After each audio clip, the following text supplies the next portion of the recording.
Good morning. Well, I didn't have any coffee today, so I swapped one poison for another. What is this, like a pint of chocolate milk? So, give up one poison, adopt another. I was going to try to lay off the sugar that's in coffee. That was my excuse for cutting back on the coffee, was the sugar that I put into it. So what do? I grab a chocolate milk. I don't know, maybe that's how I deal with problems or something. I don't know. Anyway, welcome to the Overtaxed Taxpayer channel. We got a lot of crap going on in the world today, thanks to our politicians who have over 5 decades of experience. But first, if you haven't subscribed, please do so. I have a short-term goal of 20,000 subscribers. I hope you can help me get there. And the best thing you can do to support this channel is just watch my video all the way through. Let me lower the radio. Silver taking a little dump today. Crypto's taking a little bit of dump today. What else is there to report right now? I think the world is in turmoil, and I think we're going to start to see the markets reflect that, including the stock market. I expect a sizable stock market crash. It can go down 2, 3, 4, even 400 points. I have no doubt of it. So I'm hoping, though, that the down direction of the stock market. You see, when people sell their stock, they either put their money in a bank, they get it at a stock. You get it? It's kind of like what's the law of power, the law of electricity. The electricity can neither be created nor destroyed. That sort of thing. Law of thermodynamics, is that what it's really called? I forget. My college days are long behind me. Law of thermodynamics, energy can neither be created nor destroyed. Oh, whatever. Anyhow, same with the dollar. Money, in my opinion, yes, it can be printed, but the value cannot be created artificially, is what I'm saying. So when they take money out of the stock market, that money needs to go somewhere. Now, these people were not stupid enough to put their money in a savings or a checking account. No, they had a little foresight to put it into the stock market. Therefore, when they sell off and get out of the stock market before the stock market tumbles, I don't believe that they're going to be putting it into the first mechanism that they were running away from. That's banks, their checking and their savings account. I don't believe they're going to go there that way. So what I'm hoping is that they are going to take that money and get it into gold and silver, driving those markets up. And I'm hoping also the same for the crypto markets. I hope because there is cryptos are getting to be known, and they're getting to be popular, they're getting to be recognized and trusted. So I'm thinking maybe, hopefully, that stock money, the money that they pull out of the stock market, will go into precious metals or the crypto market, preventing it from really doing a significant tanking. Which means when everything equalizes, the markets equalize, we'll start to see those markets increase, precious metals and cryptos, and you'll just have to time it perfectly to get out of it or to capitalize on its profits. But I wanted to talk about, excuse me, it is freaking cold out. Here in Tucson, Arizona, I woke up with a bed of ice on my windshield, I should say, window, and on the roof of the car. I couldn't even, almost had to break out the scraper and bring back the good old days of New York. So we got a lot of people that are just really effing up the world, and you can tell when our leadership is weak, so does the turmoil around the world. The world just deteriorates, and there's that mutual destruction that we all have, and people bash it. People bash, nukes and everything, but it's a contract. It's a contract of mutual destruction. You mess with me, you're going to get it back. And what it does is it almost guarantees peace. When everybody has a gun, it It's a very peaceful society. And it's a metaphor, an analogy. And I just think we and our leadership, our current leadership, has shown such weakness, such buffoons. Buffoonery, is that a word? Can I make up a new word? Can I call Webster Dictionary and see if they'll put my new word in their dictionary? Buffoonery. We have such buffoons running our country. And they got there with this theory that I have so much experience, you'd be a fool to turn me down. Let me tell you a short story here. I used to work in the construction industry. And when I first one of the industries I used to work in, and I excelled. Although I was only in it for a couple of years, I excelled at it. I was an artist. I was amazing. I was sought after. I used to lay interlocking brick pavers, the thick concrete 2 3/4 inch pavers, different shapes. I would put the herringbone in, the running bond pattern in, you name it. I would go around a pool, and when I got to the other side, everything just freaking lined up. That final brick, there was no kicking and stretching, and the final brick just fit in. And I was a backhoe operator. I used to dig ditches. I would put in easily 1,000 linear feet at 6 feet, 3 feet deep in an 8-hour shift, and they would come behind me and lay the primary electrical cable. I was good at what I did. And when I started running my own crews, I was put in a position where I had to run crews. I would notice problems, and I'm getting somewhere. I'm going to come full circle. I would notice problems with these people's quality of work, and I would, as a team lead, as somebody who's running a crew, I would point that out, and they would indignantly, they would be very indignant, and their pride would get hurt. Stand up. I've been doing this for 17, 18 years. I know what I'm doing. No, just because you've been doing something for 17, 18, 30 years doesn't mean you're good at what you do.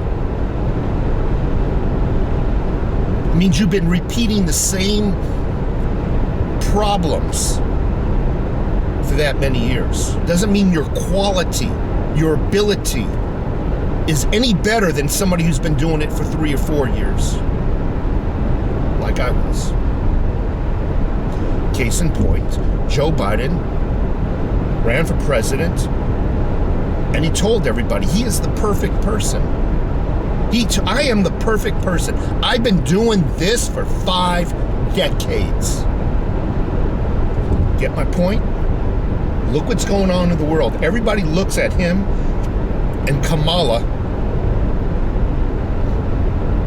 as idiots, as something from a comedy team, as two individuals that don't even deserve respect. No fear, no repercussions could ever come from these two bumbling idiots, these two buffoons.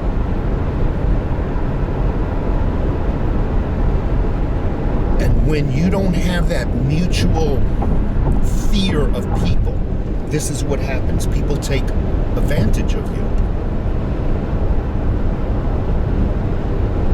And they do what they want to do, knowing that there's going to be no payback. There'll be nothing. They don't have to worry about it. And here we got two bumbling fools that are saying cross this line. If you cross this line, I'm going to do this. Oh, he just crossed that line. Cross this one next. And then you're really in trouble. Oh, shoot. All right, one more, and I'm gonna punch you in the nose. That's what we got going on in our government right now. And you got the generals who are woke, who, in my opinion, wear a lot of medals but never earned one of those medals. A lot of woke generals who are just politicians. If you put them on the battlefield, they would freaking piss and shard their pants.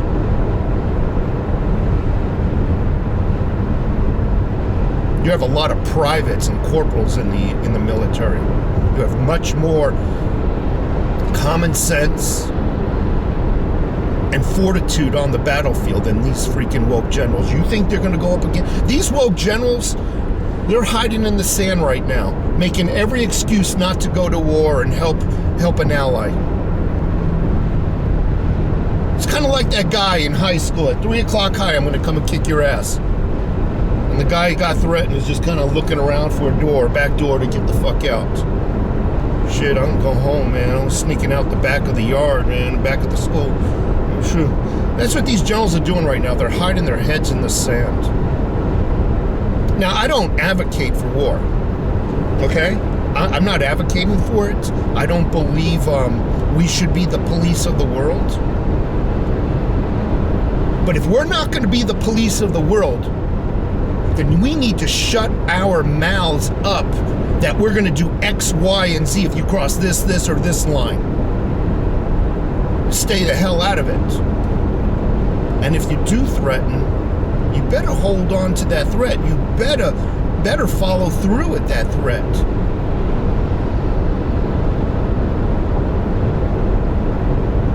Five decades of experience does not make him a better president.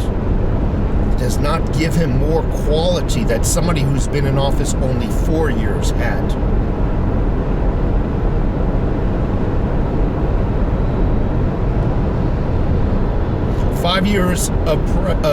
Five decades, I'm sorry, has only taught him how to create a money laundering scheme, utilizing his son to enrich his family. That's what 5 decades of being a politician has taught him. A money laundering scheme. And I'm going to end this with this one final thought. And this is just a thought, it's just a theory. You know how they want to, you know me, I believe there's a group of people running this world. You call them what you want, you call them anything you want, but everything has a hierarchy. You go home, there's somebody the boss. You leave and you're driving on the road, there's somebody who's the boss of that town. There's somebody the boss of that city. There's somebody the boss of that state. There's somebody the boss when you get to work, in your department and above the department, and the department head, and then the corporation. Everything has a hierarchy. And I have no doubt it goes well above the hierarchy of our federal government. I have no doubt in my mind that there is a hierarchy in this, for this world. And I believe there is a small group of people running this world. And just like every hierarchy, they demand their tax. And I don't doubt that we are, and have been for many years, paying a world tax. I have no doubt. It's disguised, though. It's disguised. Oh, we need to send money over to this country. It's for protection. It's for aid. It's for foreign aid. It's for foreign aid. Always hear that term, foreign aid. Meanwhile, the damn effing country is still in war for the last 30 years. A perpetual war. Take Africa, for example. The Sudan.